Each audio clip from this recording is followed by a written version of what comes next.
कृष्णा कृष्णा कृष्णा। अभी तो इम्यूनिटी की सबसे ज़्यादा ज़रूरत है। प्याज लहसुन से सबसे ज़्यादा इम्यूनिटी मिलती है, तो प्याज लहसुन तो नहीं छोड़ना, उन्होंने मना कर। मम्मी कहती तूने भगवान से कहा था ना तुझे छोड़नी थी, इसलिए तेरे साथ में ऐसा हुआ है। लॉकडाउन चल रहा था, कोरोना का टाइम था, और मैंने मेरे घर वालों को कहा कि मुझे तुलसी माला पहननी है, तो मुझे प्याज लहसुन छोड़नी पड़ेगी। Radhe Radhe, Shri Harivansh, this is Palak Sharma. आप सभी का स्वागत है मेरे यूट्यूब चैनल पर। तो आज का टॉपिक होने वाला है कि प्याज लहसुन कैसे छोड़ी जाए और श्री जी की कृपा से मेरी प्याज लहसुन कैसे छूटी। तो यहाँ पर दो प्रश्न मैं आपसे पूछूंगी। पहला कि आप प्याज लहसुन छोड़ना चाहते हो और आपसे छूट नहीं रही, ये चीज़ आप खुद से पूछो। और दूसरी चीज़ ये भी आप खुद से पूछो कि क्या सच में आपको प्याज लहसुन छोड़नी भी है। क्योंकि कई बार ऐसा देखा जाता है कि लोग बोलते हैं कि हमें प्याज लहसुन छोड़नी है, पर दिल तो ललचा जाता है प्याज लहसुन को देखते। तो त्याग करना है तो पहले मन से त्याग करना पड़ेगा। तो यहाँ पर श्री जी ने मेरी प्याज लहसुन कैसे छुड़वाई ये मैं आपको बताती हूँ। लॉकडाउन के टाइम की बात है। तो तब एक तो लॉकडाउन चल रहा था, कोरोना का टाइम था, और मैंने मेरे घर वालों को कहा कि मुझे तुलसी माला पहननी है, तो मुझे प्याज लहसुन छोड़नी पड़ेगी। तो मेरे घर वाले कहते हैं कि अभी तो इम्यूनिटी की सबसे ज़्यादा ज़रूरत है, प्याज लहसुन से सबसे ज़्यादा इम्यूनिटी मिलती है, तो प्याज लहसुन तो नहीं छोड़ना, उन्होंने मना कर दिया। मैंने कई बार पूछा, रिक्वेस्ट करी, पर नहीं छोड़, उन्होंने मना कर दिया बेसिकली। तब मैंने श्री जी से कहा कि श्री जी मुझे पहननी है तुलसी माला, मुझे आपके मार्ग पर चलना है, कृपया मुझे कुछ बताइए, मुझे छोड़नी है। उस टाइम पर मेरे साथ में कुछ ऐसी घटनाएं हुई जिससे मुझे साइनस हो गया, और साइनस हुआ उसकी वजह से ना तो मुझे किसी चीज़ का टेस्ट आता ना स्मेल आती, और सब डर गए कि शायद ही कोरोना हो गया। तो कोरोना नहीं था, मैंने टेस्टिंग 2 बार करवाई पर कोई कोरोना नहीं था। वो साइनस की वजह से हो रहा था। मैं कुछ भी खाऊं, कुछ भी मतलब करूँ तो उसमें से मुझे उल्टी जैसा लग रहा था। तब मैंने एक दिन, मेरी मम्मी सलाद काट रही थी और उसमें प्याज काटा बारीक बारीक, उसको मैंने खाया। तब मुझे पता चला कि मैं प्याज खाती हूँ ना, उसकी वजह से मुझे उल्टी जैसा लग रहा है। और तब इतने दिन के बाद में मैंने नोटिस करना शुरू किया, घर वालों ने, सभी ने नोटिस करना शुरू किया कि मुझे ये सब उल्टी जैसा लगना, कुछ खाना पीना नहीं हो रहा, वो इसी वजह से हो रहा है कि मेरे जो भी खाने में प्याज लहसुन होता है और जब भी मैं चाय कॉफ़ी पीती हूँ, इन दो वजहों से मैं उल्टी जैसा मन करता है। इन दोनों की टेस्ट और स्मेल से मुझे उल्टी जैसा लगता है। तो ये 2 कारण थे जिसकी वजह से मेरा साइनस बहुत ज़्यादा बढ़ गया था, और साइनस की वजह से ये सब हो रहा था, सब समझ गए थे। तब मेरे मम्मी पापा ने कहा कि अगर तुझे प्याज लहसुन से इतनी उल्टी आ रही है, सबसे पहले तो पूछो तू नाटक तो नहीं कर रही।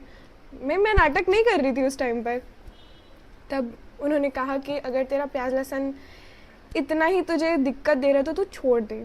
और श्री जी के पास में जाकर कहा कि श्री जी मैंने आपसे कहा था कि मुझे प्याज लहसुन छोड़नी है, और उसके कुछ दिन बाद ही मुझे ये सब होना स्टार्ट हो गया। मेरी मम्मी कहती तूने भगवान से कहा था ना तुझे छोड़नी थी, इसलिए तेरे साथ में ऐसा हुआ है। तब मैंने देखा यार कि जब हम प्रार्थना करते हैं ना, मैंने ये चीज़ हमेशा मेरी लाइफ में देखी है कि जब भी मैं कोई चीज़ की प्रार्थना करती हूँ ना कि ये चीज़ कर दो प्रभु, मुझे इसकी ज़रूरत है, मेरे स्वार्थ के लिए नहीं, मुझे बस करना है ताकि मेरा अच्छा हो उसमें। एक होता है कि जो मुझे अच्छा लगता है वो करना, और दूसरा जिसमें मेरा अच्छा है, तो मेरे लिए वो अच्छा है इसलिए मुझे करना है। तो जब भी मैंने ये चीज़ें कही है ना, प्रभु से प्रार्थना करी कोई चीज़ से, उस चीज़ का कहीं ना कहीं से कोई ना कोई हिंट मिलना, या फिर कुछ ना कुछ ऐसा हो जाना जिससे मुझे उस चीज़ का पता चल जाए कि अच्छा ये चीज़ इसलिए हुई थी, प्रभु ने करी है, कुछ ना कुछ ऐसे साइंस मिल ही जाते हैं। तो अगर आपकी भी, मैंने वो 2 क्वेश्चन आपसे पूछे थे कि क्या सच में आपको प्याज लहसुन छोड़नी भी है, या फिर आप सिर्फ ऐसा कह रहे हो, ललचा जाता है आपका मन, तो उसका कारण ही ये था। मैंने सबसे पहले मन से त्याग किया कि मुझे प्याज लहसुन खानी ही नहीं है, और फिर श्री जी ने कृपा करी। कृपा तो खैर श्री जी की थी, इसलिए तो हम भक्ति में आ पाए। तो आप सबसे पहले खुद से पूछो कि आपका मन करता है। और सबसे पहली बात, जब मैं भक्ति में नई आई थी और मैंने प्याज लहसुन छोड़ने का सोचा, तब मेरी सबसे फेवरेट जो सब्ज़ी थी वो थी आलू प्याज की सब्ज़ी। एंड सभी लोग ऐसे कहते थे कि तेरी तो फेवरेट सब्ज़ी है आलू प्याज की, तो प्याज लहसुन नहीं छोड़ देगी। ऐसी बहुत सारी चीज़ें थी जो मुझे पसंद थी, लेकिन प्रभु के लिए हम वो चीज़ छोड़ देते हैं। तो ये कोई बड़ी बात नहीं थी, बिल्कुल भी बड़ी बात नहीं थी, इतना तो सभी करते हैं। और अगर हमें कोई बड़ी चीज़ चाहिए होती है तो छोटे मोटे सेक्रीफाइसेस तो चलते हैं। तो ये चीज़ होती है, जैसे अगर आपको भी मन करता है कोई चीज़ खाने का, प्याज लहसुन दिख रही है, तो पहले मन से त्याग करिए उस चीज़ का कि मुझे खानी ही नहीं है। फिर आप सोचिए, फिर आप घर में बात करिए, फिर आप श्री जी से प्रार्थना करिए कि मुझे ये चीज़ छोड़नी है, श्री जी कृपा करिए। कोई ना कोई रास्ता आपको ज़रूर मिलेगा, या फिर गुरुदेव से कोई मार्ग बताइए। अगर बहुत ज़्यादा किसी हॉस्टल में रहते हो आप, या फिर कोई मार्ग ही नहीं है, आपको प्याज लहसुन खाना पड़ता है, आगे आगे तो ज़रूरत ही नहीं है, तब आप गुरुदेव से प्रार्थना करिए, वो आपको कोई मार्ग ज़रूर बताएंगे। तो कुछ इस प्रकार से मेरी प्याज लहसुन श्री जी की कृपा से छूटी और उन्होंने इस तरह से कृपा करी। और सबसे बड़ी बात, जैसे ही 1 साल बीता, कुछ टाइम बीता कि मैंने प्याज लहसुन छोड़ दिया है, उसके बाद मैं 1-2 बार मेरे मुंह में प्याज लहसुन आया था, लाइक किसी सब्जी में, तब मुझे पता चल ही जाता है कि भाई इसमें प्याज लहसुन है, क्योंकि पहले खाया हुआ है।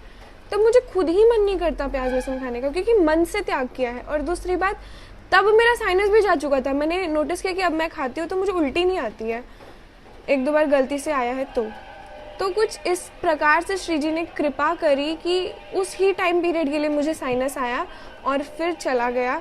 और पहले क्या होता था कि मेरे लिए और मेरे पेरेंट्स के लिए अलग अलग बनता था, मेरे लिए बिना प्याज लहसुन का और पेरेंट्स के लिए प्याज लहसुन का।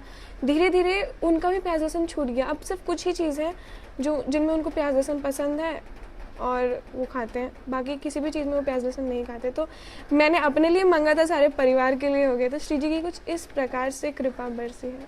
सो इतना ही था इस वीडियो में। अगर आपको इस वीडियो में कुछ ना कुछ इन्फॉर्मेटिव लगा हो तो इस वीडियो को लाइक करिए, चैनल को सब्सक्राइब करिए और अपने थॉट्स कमेंट में ज़रूर लिखिए। राधे राधे, श्री हरिवंश।